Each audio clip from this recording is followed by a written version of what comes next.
share our agenda for today. So we are going to first cover an overview of the special event permitting process. And then we will cover waste reduction services from WM and what goes where. And then I will cover special event requirements for or waste reduction requirements for your special event. And then if you have any questions, please use the Q&A or raise your hand at the end. Sorry, I'm just trying to find the presentation. All right. Crystal, are you ready? I am. Cool. All right, I'm going to let you start sharing.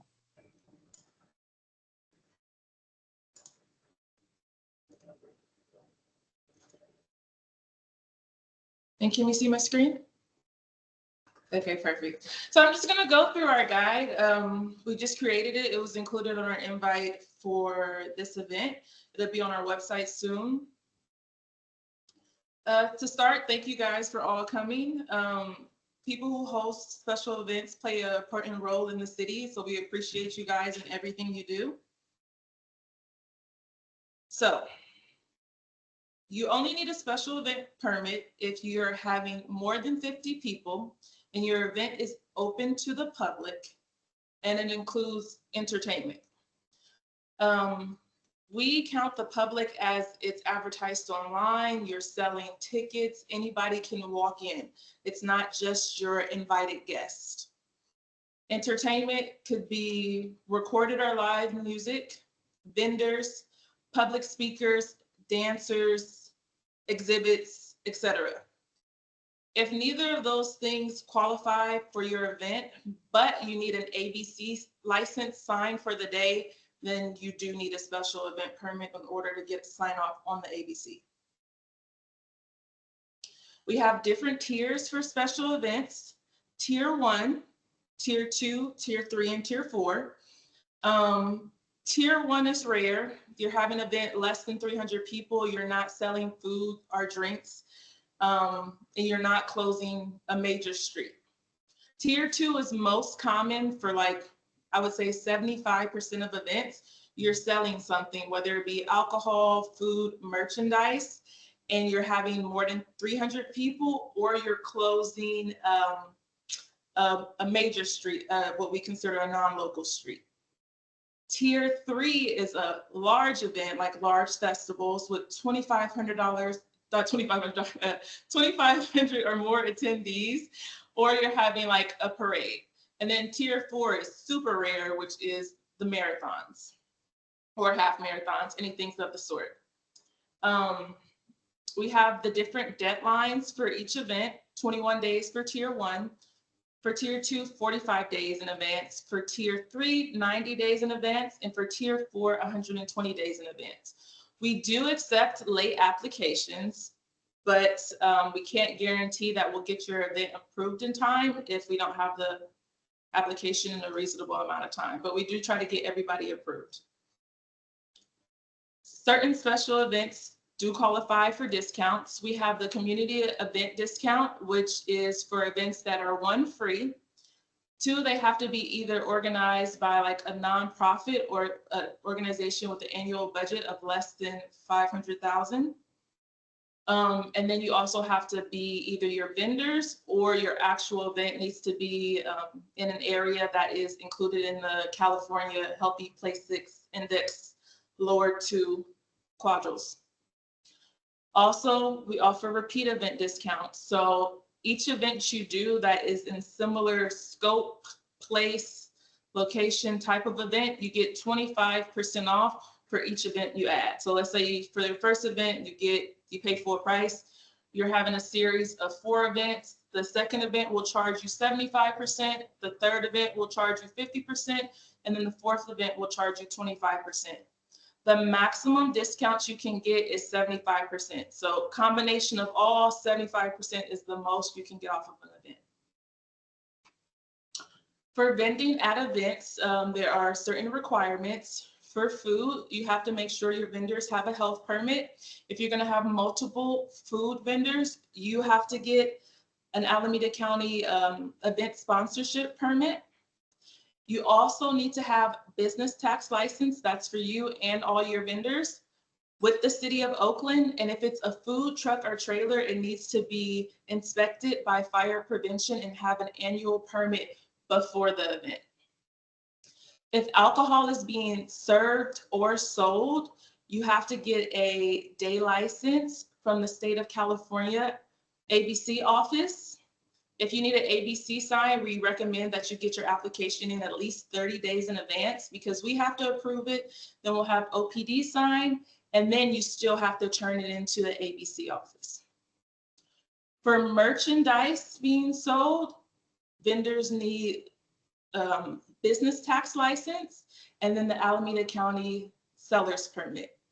For events that are held in parks, you do have to get approved from PRAC. So for park events, you have to apply with them even earlier than our deadlines to make sure to get it approved in time for your event. Street closures. For street closures, we just came up with, we're a part of this map that's released. It's also on our website that has special event street closures plus ongoing construction projects. A lot of construction going on. If construction is in your footprint that you normally use for your event, you will have to change it. But this map has upcoming projects with the dates, times estimated that they'll be completed to kind of help you plan. For street closures, we do need site maps. If a bus line is on the block, you do need to notify AC Transit at least 10 days in advance. The sooner you do it, also the better, because they have the right to deny your request. And then you have to gain neighborhood support by completing a short-term encroachment petition. You need at least 51% of signatures from the residents and the businesses in the area. Even if a business is closed, you still need their approval just in case they're having deliveries or anything on the weekends. And then for all events with street closures, we do need you to be approved and ready to go at least, I would say, 4 business days before your event, because you do need to post no parking signs at least 72 hours before. And then you have to remove the signs immediately after the street closure is over. For site maps for events with street closures, if it's an indoor event, we still like a site diagram, but it doesn't have to be as exact as for events with street closures. But site maps for events with street closures need entrances and exits, any street closures with street names, fire lane clearance, fence lines, first aid stations, restrooms, vendor booths, generators, fire hydrant locations, security placement, and then it needs to have the event name, date, time, street closure time, and street reopening time. Also for events with street closures, we do ask like a broad overview map that shows not just where your event is, but the surrounding streets, and that's for fire. For waste requirements, Gwen will go over them, so I'm just gonna skip over this page. And then police department, I don't know if we have anybody from OPD who wants to speak.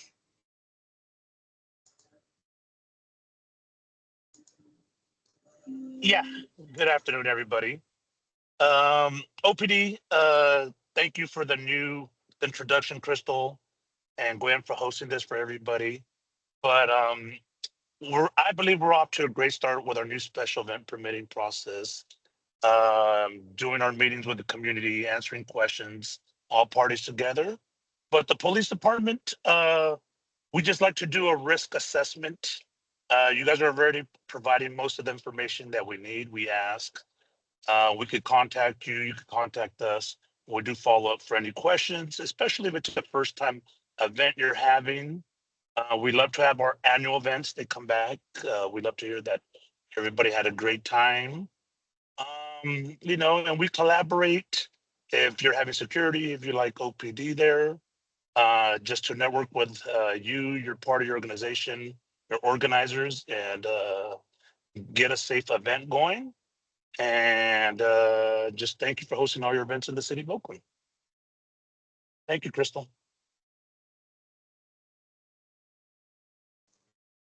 And then we also have fire. I don't know if anybody from fire is on. No? Okay. So then for the fire department, their application is mixed in with ours. So when you do submit your application, it also goes to fire, public works, OPD, DOT, whoever we need to review it. So it's included on one application. Fire review is required, or inspections are required when you're doing open flame cooking, liquid propane gas, tents larger than 400 square feet, or like any type of membranes also over 400 square feet, large generators, ingress, assembly, and then that has to be inspected day of event once everything is set up. Fire safety for street closures, you have to ensure that it's 20-foot fire lane remains clear for emergency vehicles. And then you have to have staff monitor the street closures, because if a fire truck needs to get through or safety personnel needs to get through, they need to be able to move the barricade so that they can actually get in. And then we accept late applications, but applications that require fire review, they need to be submitted at a bare minimum 10 days in advance, because without that, fire may deny your application just because they don't have enough time to set up an inspection for you. And then fire prevention inspections and permit fees are charged separately from the special event permit fees. And then how to apply, we've been on there for about the past year, but we're on Acela, the one-stop permit shop. We have a guide online to kind of help you navigate. And again, with one application, all necessary city departments can see. So that's us, special activities, police, fire, public works, and DOT. Once the individual departments get your application, they will typically reach out to you separately to get any additional information they need to complete their portion and sign off on your event. And then for events in parks, they use a separate application system. So you will have to submit requests to central reservations. And then again, this was sent out and it'd be on our website, but certain links we have are the special event checklist, special event application guide, our insurance requirements, and then our website. And then this is our information if you wanted to scan it or screenshot it. That QR code is to our website. It has our phone number, which is a voicemail only box. Usually call back within 24 hours, but if you don't leave a voicemail, it's no way for me to call you back. So just make sure to leave a voicemail, and then the email, which is the best way to contact. And then that's all I had. If you had any questions. So there are some questions in the chat. I'm sorry the Q&A is not working. It looks on my end that it's turned on, but it may not be working for you all. One person had a question regarding catering. If an event has one caterer, do they need an Alameda County health permit? The caterer should have an Alameda County health permit because they're a caterer, but you don't need the temporary event sponsorship permit as the event host. That's a separate permit, and you only need that if it's 2 or more vendors or 2 or more food vendors. Thank you. Is there an additional cost to have a permit if there is a requirement for police presence? Yes.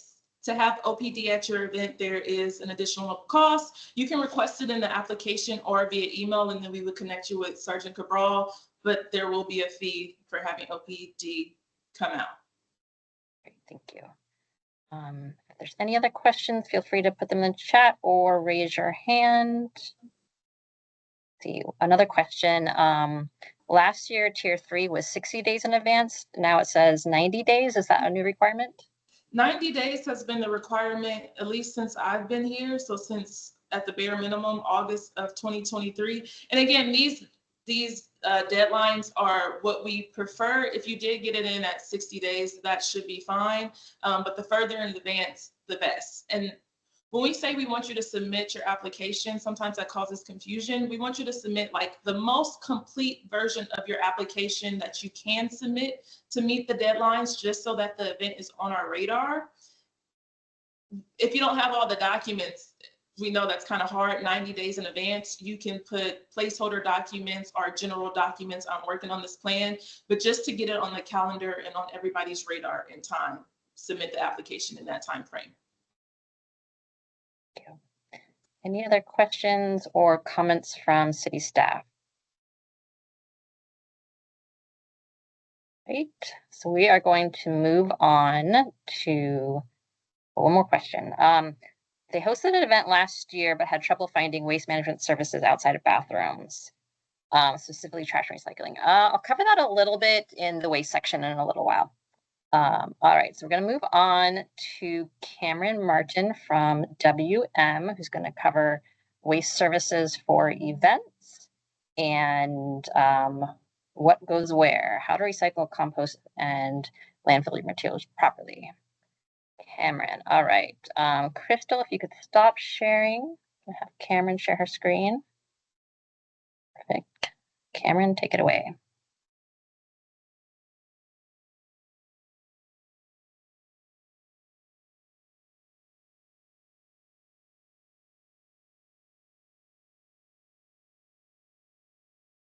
Just need to unmute yourself, sorry. Thank you. Yeah. Okay, now I'll go ahead and share. Oh, I also need assistance with the share button.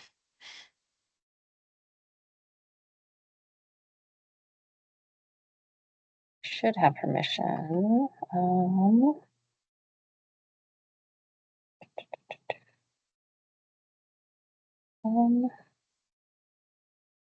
Let's see. Sorry about this. I did give you permission earlier.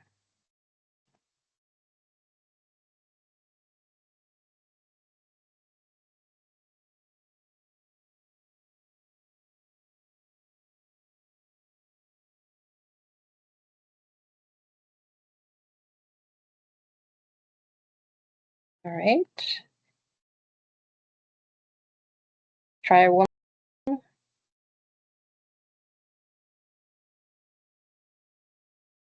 Maybe I can try logging back in. I can share your slides. Okay, okay. One moment, apologies.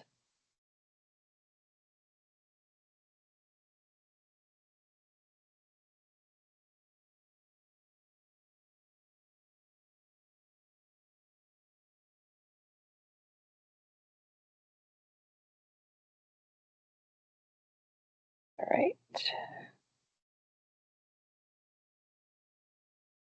Share my screen. Just let me know when to advance. Okay, great. Thank you. Thank you, Gwen. And great presentation, Crystal. I like the layout and format of yours. So yes, thank you for the invitation to share about sorting waste as an event producer here in Oakland. So we're just going to cover the 3 streams of waste and also how to best practices for sorting your waste at events. So mm, again, my name is Cameron and I work for Waste Management as a recycling education rep, but I'm also here representing Oakland Recycles, which is a collaboration between Waste Management, we haul the trash and compost, California Waste Solutions, which hauls residential recycling, the City of Oakland, and you, our businesses and residents of Oakland. So what is recyclable in Oakland? We're going to start with recycling, okay? So there are 3 streams we need to sort into recycling, compost, and trash or landfill. So let's take a look at what items are recyclable or go into the recycling here in Oakland. So we have clean and dry paper, which includes cardboard, magazines, newspaper, cereal boxes, and the mantra, what we want to make sure our recyclable materials are empty, clean, and dry as possible. So that's the first type of material, paper. We also are looking for metals, including cans, so aluminum and steel cans, and clean aluminum foil. Like you can see the balled up foil here in that tray is a great example of how clean we're looking for our recyclables to be. For glass, it's really just food and beverage glass, so bottles and jars. And for plastic, we are looking for a hard, rigid plastic, like the bottles you see here, the bottles and jars. Okay. And remember, when you are putting your recyclable materials into the bin, we want them to be loose. This helps with the sorting process later on. And so just make sure that, I mean, you're probably going to collect your recyclables in bags, but when you get to the bin, make sure you dump those recyclables loose into the bin. And this is the reason why.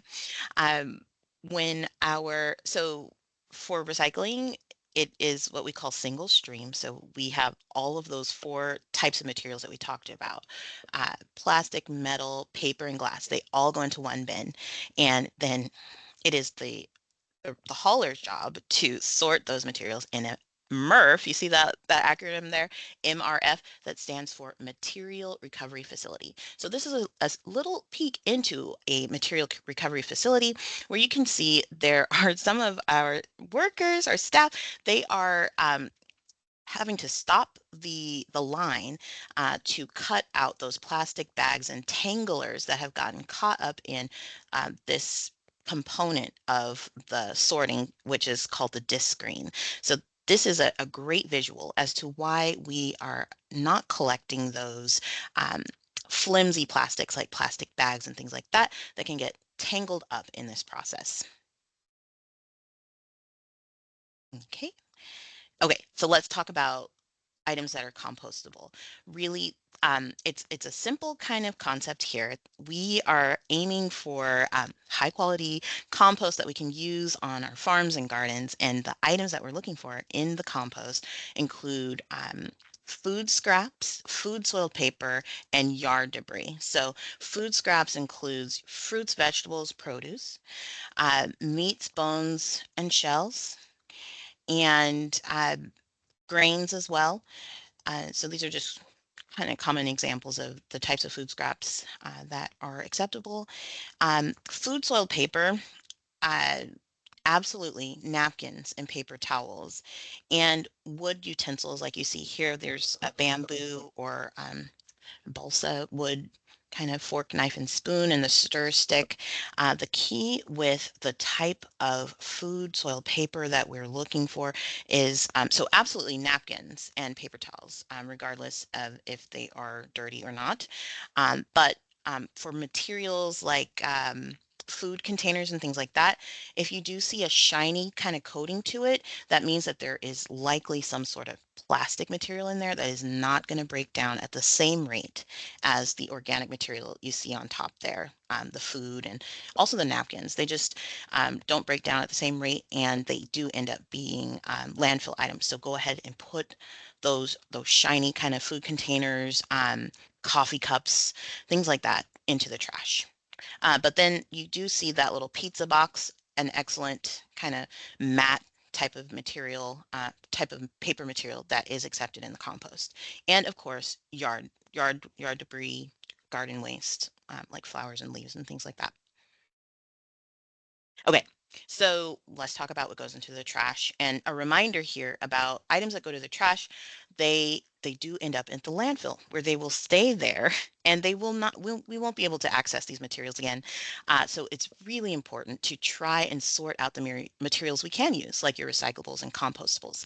But um, yes, there are going to be some trash items, and here they are. We have the flimsy plastics, like the plastic bags, snack wrappers, things that you can crumple up in your hand, plastic that you can crumple up in your hand, does need to go into the trash.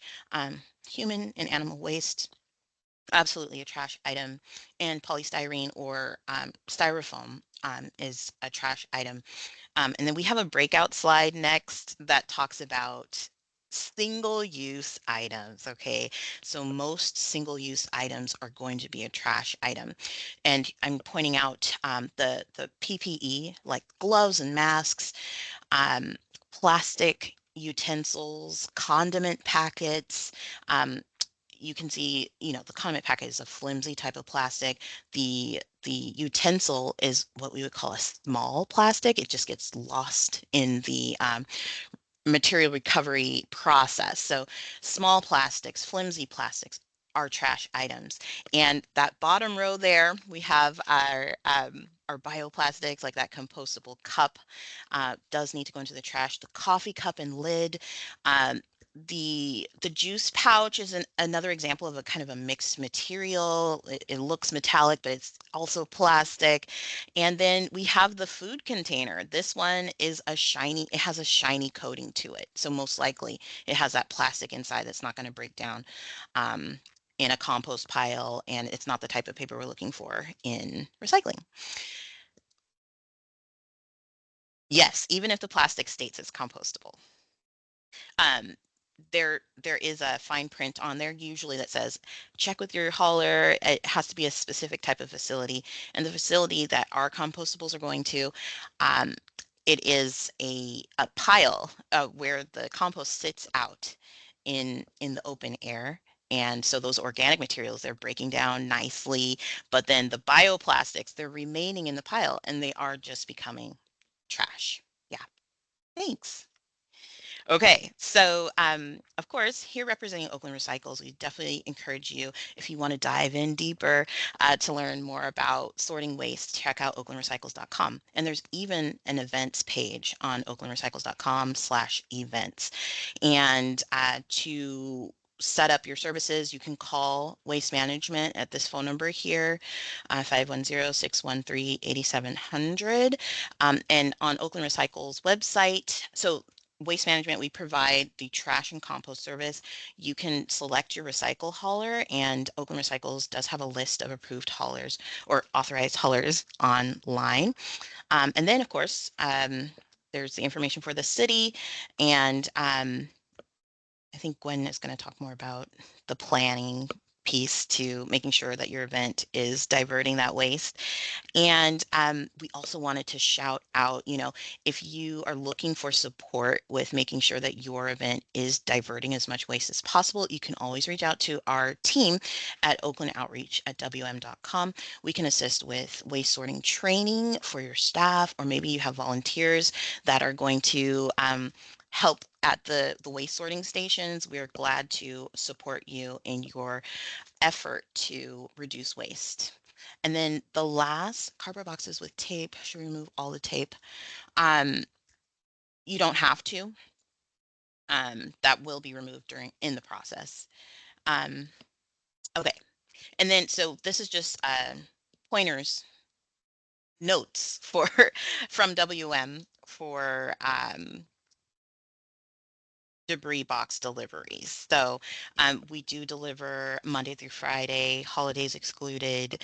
And when you submit your order, if you could include a map of the location for the delivery, we're asking for a 2-week before the event. Oh yeah, just to make sure the inventory is available.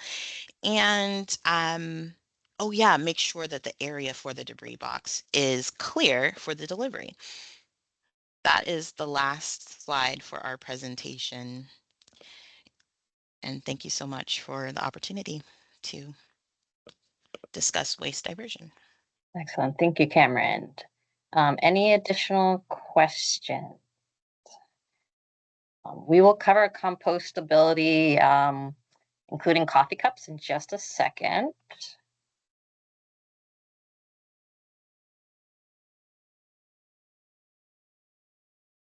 Right. Seeing no other questions, we will move on to waste reduction requirements in Oakland. Just get this ready. Right.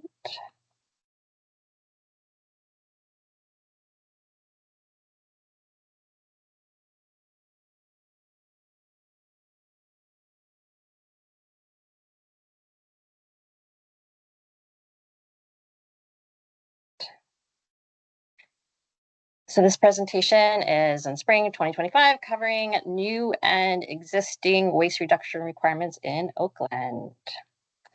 So you may have all, if you have applied for a special event permit recently, have gotten a waste reduction plan checklist similar to this.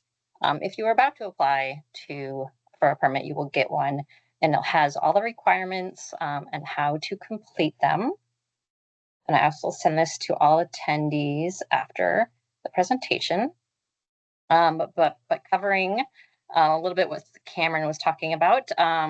So WM is your hauler for compost and trash. You can choose WM or another hauler for your recycle service. You can get a list of those on the Oakland Recycles website. Self-haul is not allowed for events. So you are not allowed to haul those waste materials to a facility. You are not allowed to contract with another company like a janitorial company. You must contract with WM and provide proof of that service with your special event permit. And you have to have all three streams: compost, trash, and recycle. If you are conducting a small event and you don't need a lot of additional waste service, you can use your existing bins or carts on site, but you need to provide proof that you can handle that additional waste, such as proof of extra scheduled pickup. You must have waste stations throughout the event that are co-located or paired together in triplicate. Compost, trash, and recycle. Compost must always be green or have a green lid. Trash must be black or gray or have a black or gray lid, and recycle must be blue. They must be labeled with the types of materials that go inside. And vendors are required to bring their own free stream containers, compost, trash, and recycle. However, many vendors or many event producers provide that. If you would like, for your waste stations, you can borrow the city's Clearstream containers. That's a picture up at the top of what those look like. And we also have signage that can be printed out from the Oakland Recycles website in color that shows what materials go in each stream. So again, vendors have to also sort their waste, but sometimes the event producers provide these containers. Like in the bottom right hand, there's a fruit vendor. They only need compost, really, so it's mostly fruit waste. So the event producer provided them with green carts for that. And for a vendor that doesn't produce any food waste or soil paper waste, they may need only trash and recycle bins, say like a t-shirt vendor. And so they may be required to just bring, small containers for that type of waste. Porta potties should have compost, and usually just compost only. Generally, the only type of waste generated there is going to be paper towel waste if there's a hand washing station. So we recommend having compost right by the hand washing stations, and then having trash, compost, and recycle nearby, so that if someone's has a can of soda on their way to the toilets, they can toss that and then go and wash their hands and put the paper towels in there. Waste stations should be lined with clear bags. This is particularly true for clear streams, but really any waste stations should be using clear bags, or you may use black bags for trash. The reason for this is that clear bags help attendees kind of see what's in there and kind of match what they see. Anything in an opaque bag will be landfilled by the hauler. So you have to make sure that for compost, you're using clear bags so the hauler can see that there's food waste in there. And make sure it's untied so that food waste can kind of fall out of the bag because the bags are removed. But recycling should only be loose. You can use a plastic bag to haul that material to the bin. Make sure you empty that out and throw the bag in the trash or reuse it, because as Cameron showed, those plastic bags get wrapped around the machinery. We recommend, but don't require, you hire an event greener to provide services for your event. That could be sorting, it could be education, it could be monitoring waste stations, it can be litter pickup, but you can also use volunteers for this service. They can provide education at waste stations, like you see those nice people in the right-hand picture above. You can also have volunteers or event greeners do top sorting, like you see in the top left picture, essentially just picking out things from the carts that don't belong there and putting them in the right container. Or back sorting, which is essentially sorting through all the waste to make sure that the material is as clean as possible. Sorry. All right, so all events that have 2,000 or more attendees are required to have an edible food recovery plan. This is a statewide requirement under SB 1383. The goal is to reduce the amount of edible food being composted and go to feed people. The donations are protected under the Good Samaritan Act as long as they're considered safe and edible and done in good faith. And of course, all food safety laws must be followed. So hot food has to be kept hot, 135 or above, or 41 degrees or below. A lot of perishable food cannot be in that kept in that safe range. So we recommend other ways to make sure that doesn't go to waste.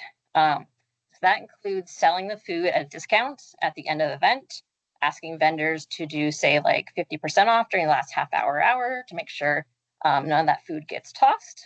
They can give food to employees. They could return shelf-stable food that they don't plan on eating or using. So if that is not part of the plan and you want to donate instead, you can contract with a food recovery organization, or we recommend using a free app such as Carrot or Food Recovery. And so that keeps track of any occasional donations that an event may have. Please note that even if you contract with a food recovery organization, they do not have to accept the food. But in any case, you have to keep a written record of how much edible food you are recovering and how. There are potential violations, fines for these type of violations. Events fall under the Tier 2 commercial edible food generator, and there are citations for $50 to $100, up to $250 for multiple violations.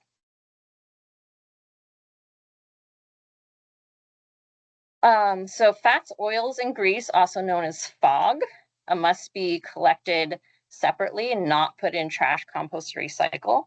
The exception for that is very small amounts of grease or oil can go into the compost. And what do we mean by small amounts? It's what can be wiped off a pan with a paper towel, and that can go in the compost. So vendors are responsible for collecting that and bringing it off site to a grease recycler or hazardous waste facility. Vendors are also responsible for collecting and properly disposing of their wastewater. They can't be dumped on the ground. It can't be dumped in street drains. Some event producers choose to provide a wastewater collection tank, but any vendors that don't have access to that need to take that off site. These are county requirements. So you can contact the Alameda County Public Health Department or the East Bay Municipal Utility District for questions about these. Hazardous waste is also the responsibility of your vendors, but there's oftentimes vendors that leave behind hazardous waste or put it in the wrong bins. It can't go in trash, recycle, or compost. So it's good for you to know this and share this information with vendors. Things like batteries, embedded products, and fuels should be taken to a hazardous waste facility. You can find out how to responsibly manage these using a resource, which is a really great tool through Stop Waste, and there's a link there. Hydration stations or water bottle refill stations are not required in Oakland, but they are highly recommended. It's a way to cut down on waste and keep your guests safe and hydrated, especially important for summer events. These should be placed in a visible location. We recommend not giving out single-use cups for these. People should be bringing their own cups or bottles. promote this through social media or your event website. We're going to cover the new Oakland reusable foodware ordinance. This was passed in December 2023. And there's 3 components here that are relevant to events: accessories upon request, condiment dispensers, and reusable cups. So accessories include, but are not limited to, lids, straws, chopsticks, stir sticks, and napkins. So these must either be at a self-serve station, or the customer should be able to request them from the vendor. Accessories cannot be bundled, co-packaged, or individually wrapped. So the picture there of the utensils is an example. The utensils cannot be all bundled together. They need to be separated so that the user can take whatever they need. So a separate knife, a separate spoon, and they can't be packaged. So spoons shouldn't be in a plastic wrap. This is not just Oakland law, it's also state law under AB 1276. So it's going to affect your events in other parts of California also. Condiment dispensers starting July 1st, 2025 in Oakland must be used instead of loose condiment packages. So this is anything like salsa, mustard, soy sauce, sugar, salt, anything that the customer adds to their own order for taste or what have you. So condiment packets will not be allowed after July 1st, 2025. And the reason for this is those condiment packets generate a lot of waste, and they cause contamination in the compost. So we often find little packets of mustard or cheese, whatever, in the compost because they're so small, and those are often made out of plastic or plastic and metal. They don't break down in compost. Nobody wants that in their soil. And it also is a great way to save money. Instead of buying hundreds or thousands of individual packets, you can buy, a couple dispensers. And it looks nice too. And and customers really like it because it allows them to take whatever they need. So in addition to condiments and accessories, we also require compliant single-use foodware. So we don't allow anything made from polystyrene foam or expanded foam, also known as styrofoam. No compostable plastic or bioplastics. So this includes cups, including coffee cups or cold drink cups, bowls. I'm sorry, I totally misspelled that.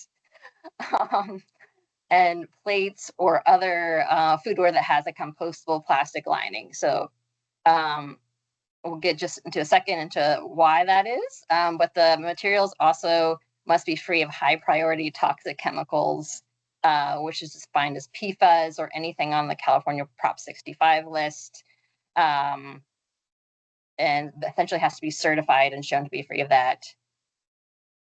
However, there are not a lot of products that have been certified as free of those chemicals. And the ordinance states that there must be at least 3 different options for each type of foodware. That doesn't exist right now. We do have a recommended list of foodware that we can provide. It's also on the Oakland Recycles website. And those are kind of suggested things, but are not required. So what types of foodware is compliant? You can use plastic cups. You can use paper cups as long as they don't state that they are compostable, because they are not. You can use aluminum cups that are recyclable. We recommend using uncoated fiber-based foodware, which is not shiny, as Cameron said, or aluminum or certain types of plastic that can be recycled. We recommend that, but again, it's not required. All right, so there's been a couple questions about compostable products. The reason that we do not allow compostable plastics or anything with a compostable plastic lining is because they don't break down very quickly. And so that includes coffee cups or hot drink cups or bowls, because anything that is even lined with a compostable plastic lining, it breaks down. It doesn't break down quickly enough, or it breaks down into microplastics. Those microplastics can harm soil biology, worms, plants. And anything that's intended to hold liquid has to have some sort of lining. That lining is going to either be petroleum-based plastic or a compostable or bioplastic, which does not break down. And so compost facilities have to remove these items from the compost because they don't break down quickly enough. So there's a photo there on the right of a bunch of utensils that went through the composting process. And these are, labeled as compostable plastics or bioplastics, and they just do not break down. So it goes in as plastic and it comes out as plastic. And so most facilities in California do not accept compostable plastics or anything lined with a compostable plastic. And we do expect these to be banned across the state under AB 1201. And so another part of the reusable foodware ordinance is a requirement to use reusable cups. This applies to events that have more than 500 attendees in a day.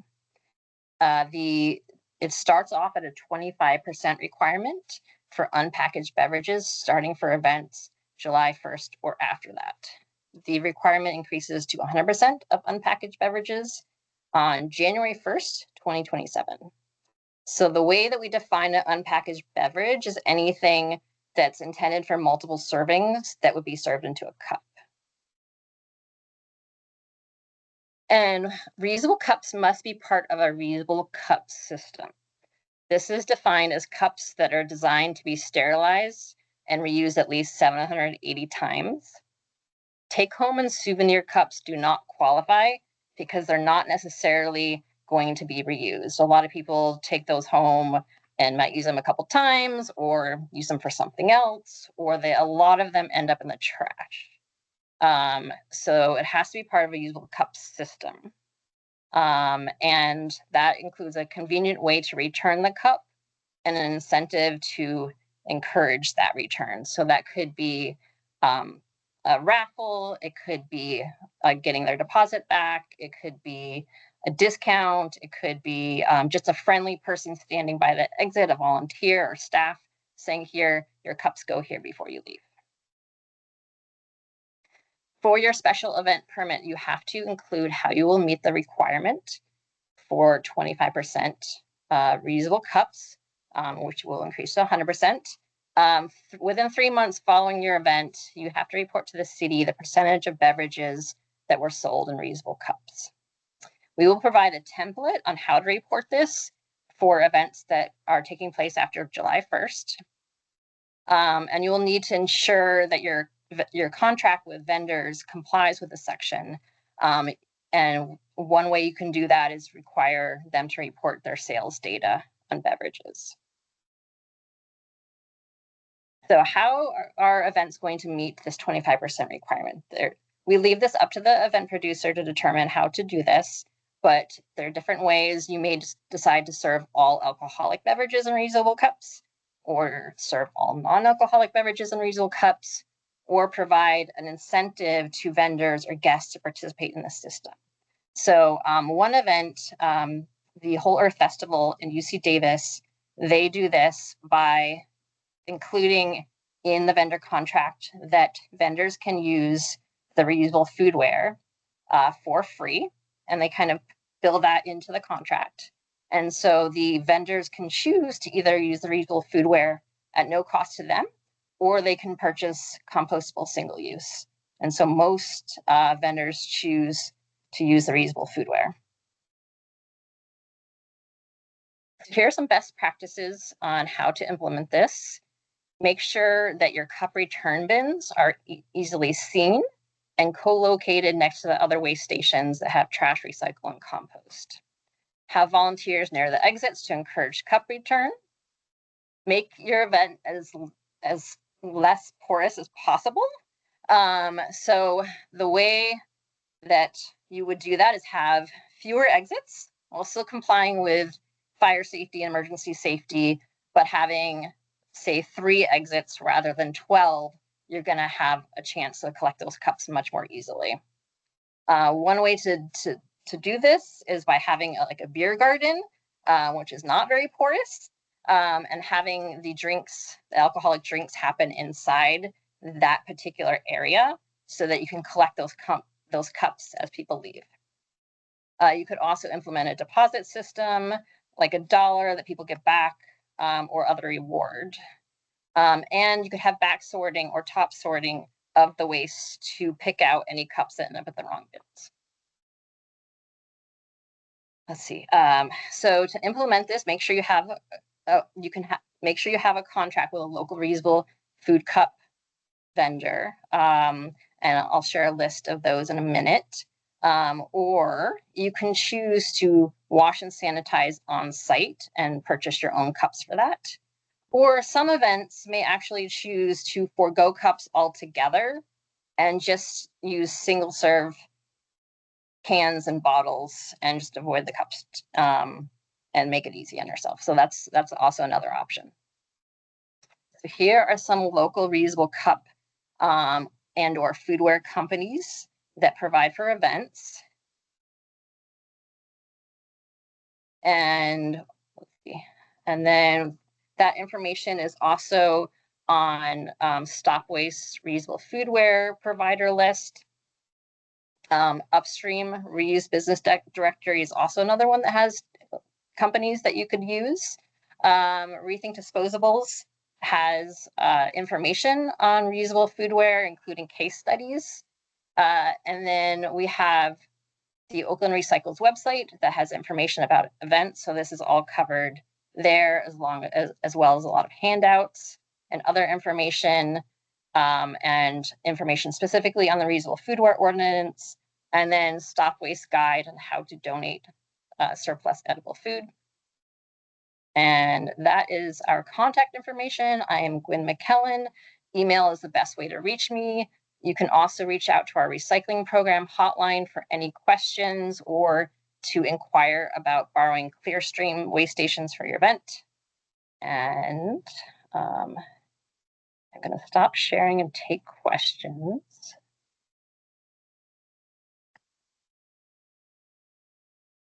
All right.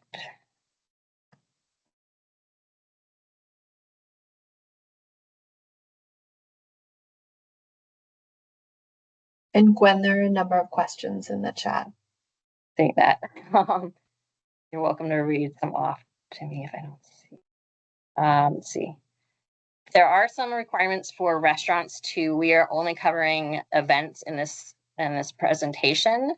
We did send out information to restaurants that cover restaurant-specific requirements, and we can answer those questions separately. I recommend reaching out to the recycling hotline for kind of questions that are not event-specific. No condiment packets for events with 2000 K. Yes, and as long as the event is after July 1st. Is a condiment packet rule applicable to events of any size? I believe it's 500 and up. Is that correct, Rebecca? Do you know off the top of your head? It might be all events. All events. All events. All events that require an event permit.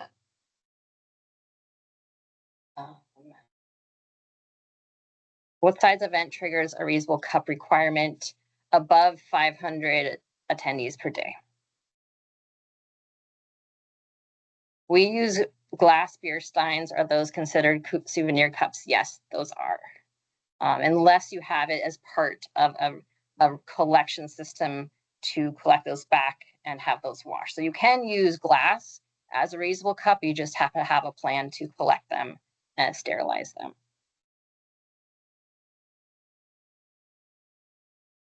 How many green bins can be borrowed per event, and who would they contact? So generally people borrow, for the Clearstream waste stations, generally people borrow all 3 streams, compost, trash, and recycle, and those are the small individual bins that go throughout the event. We have, I don't know the exact amount, but 12 to 30 or so different, or 12 to 30 or so waste stations that can be borrowed. So for kind of the small and medium size events, we may be able to provide you with Clearstreams. However, it also depends. It's kind of a first come, first serve. It depends on what we have on hand. And the larger events generally need to rent or borrow other waste stations.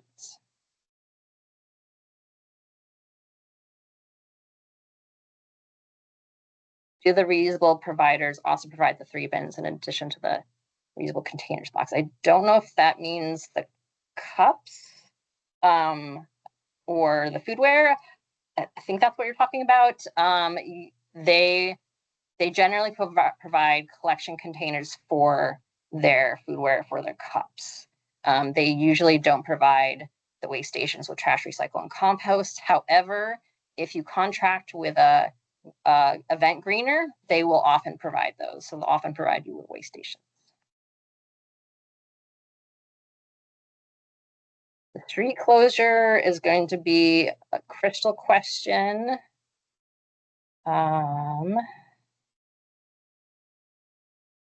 People want to keep them. I think that's yeah, that's a reference to, I think, the souvenir cups. They want to keep them. Anything that looks good or fun or has some sort of attachment, people are often will keep those rather than those being reused. So we actually encourage kind of doll looking cups that are marked with reusable. You return this. Let's see, for a large event like a running race and no food or drinks will be served, do you still have to have WM contracted? Let's see. If there's no food or drinks, if you assume there's not going to be essentially any waste, I believe you don't. And somebody can jump in and correct me if that's wrong. But essentially, it depends kind of what materials are being generated and how much.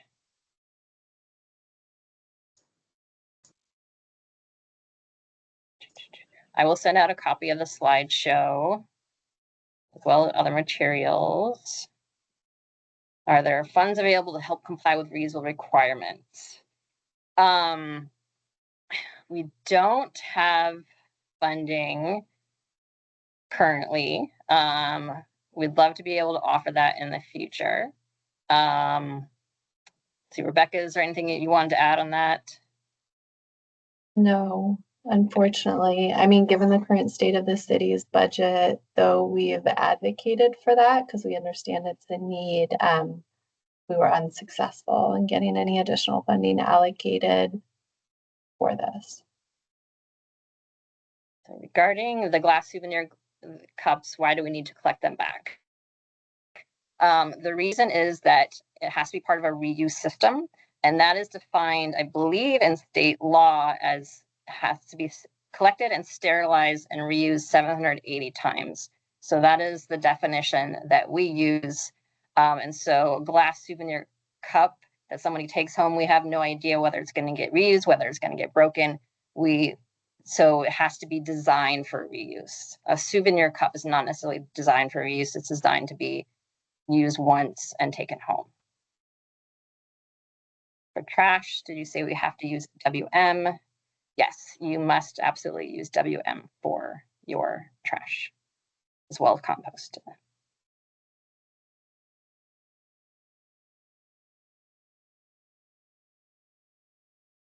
Any questions I'm missing?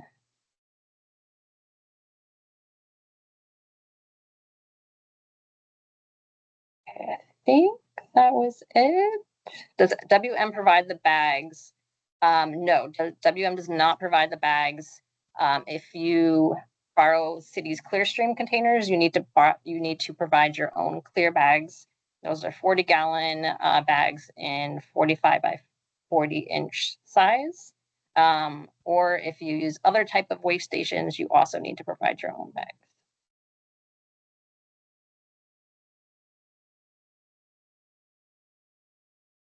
If the event is small enough, the debris fits into the on-site waste bins.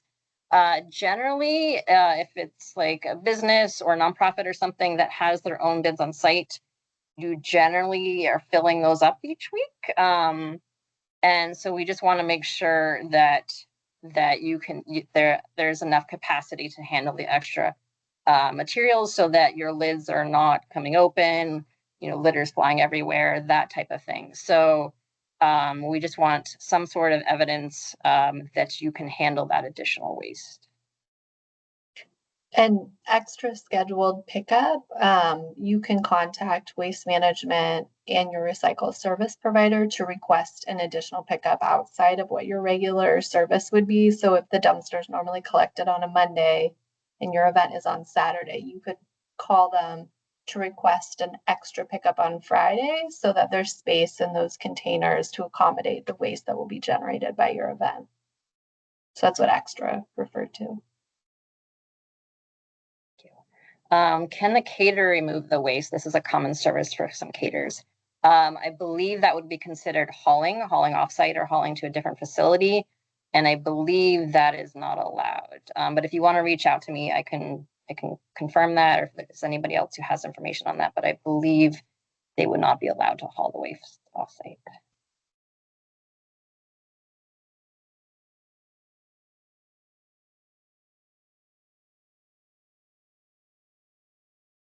I think that was it. Let's see. Their event calendar of scheduled events. That would be a Crystal question. We're working on one, but that's probably gonna be a while, but not one as of now. And then I think I saw another question about vendors for, I don't know if it was answered, but we don't have recommended vendors for signage for street closures either. Sometimes a good contact is like the bid in the area, or if it's like a farmer's market in your area, a lot of them are really helpful, but other than that, I don't have any recommended vendors. Yeah, another question requiring caterers to do the hauling for certain venues. Let me double check on that, unless Rebecca or anybody else has a definite answer. I can follow up with you. I mean, I would say if the caterer is being required to take away whatever waste was generated, like excess food or food scraps generated by their event, and they're hauling it back to their, kitchen, that would be acceptable. But if they're then expected to haul it directly to a transfer station, that would be problematic. That would violate our municipal code. Okay. Any further questions?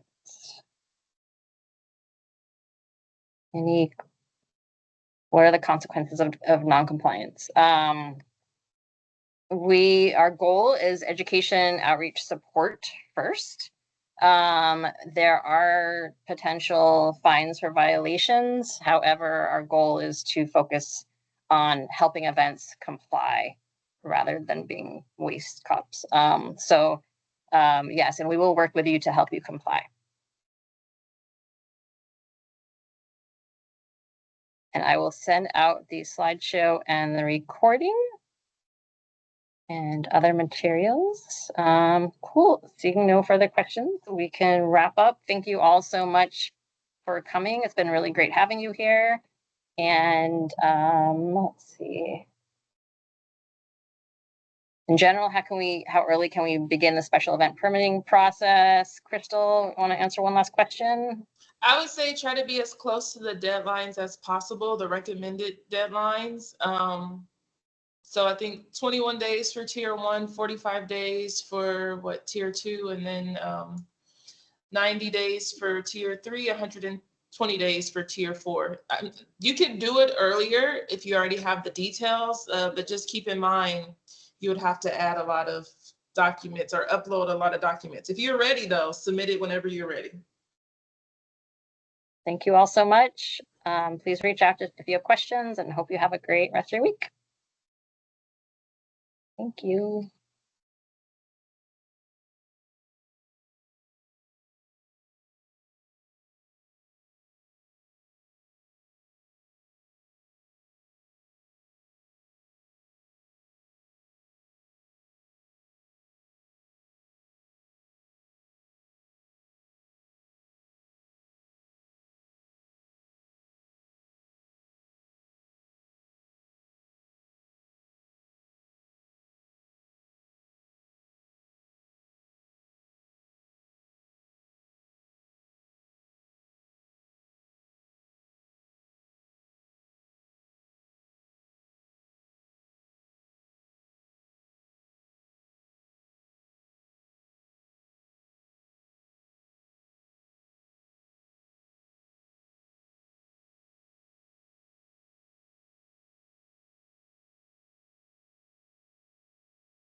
Mm.